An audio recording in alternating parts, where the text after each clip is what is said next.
The ball. Cindrella went to the ball dressed in wonderful clothes. She rode in the red coach. 6 footmen waited on her. In the ballroom, she looked like a princess. Nothing was then heard but a confused noise. How beautiful she is! How beautiful she is! The prince noticed her at once. He danced only with her.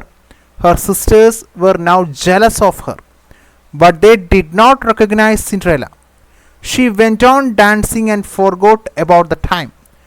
Then the clock started to strike 12. She now remembered the words of the fairy. She bowed to the prince and ran quickly out of the ballroom. Arriving home, she ran to seek out her godmother to tell everything that had happened at the ball. She said that she heartily wished she could go to the ball the next day as well, because the prince had invited her. Then her 2 sisters knocked at the door. Cindrella ran and opened the door. "You stayed such a long time," she cried, gaping, rubbing her eyes and stretching herself as if she had been sleeping. "If you had been at the ball," said one of her sisters, "you would not have been tired with it. The finest princess was there, the most beautiful that mortal eyes have ever seen." Cindrella seemed very indifferent to what they said. Indeed, she asked them the name of the princess, but they told her they did not know.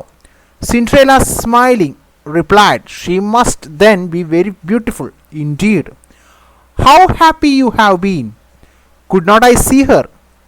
Ah, dear sister, do lend me your yellow dress which you wear every day." "Yes, to be sure," cried her sister. "Lend my clothes to such a dirty cinder wench as you are. I should be such a fool." The entire family burst into laughter. The next day, the 2 sisters were at the ball, and so was Cindrella, dressed even more magnificently than before.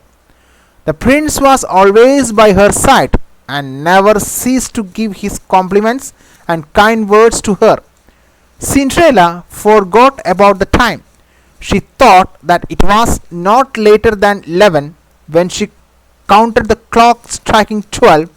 She jumped up and fled as nimble as a deer. In her hurry, she left one of her glass shoes in the ballroom. As she reached the coach, she heard the last ding dong. Suddenly the coach became a pumpkin. The horse turned into mice and the footmen into green lizards. Her clothes became the old rags again, but the one shoe on her foot was unchanged. She reached home before her sisters arrived, so they were going to the ball. So, like in the last class, you have to make these questions. You have to write the answers of these questions, and you have to find out the meanings of the words which I gave you at the end of this video.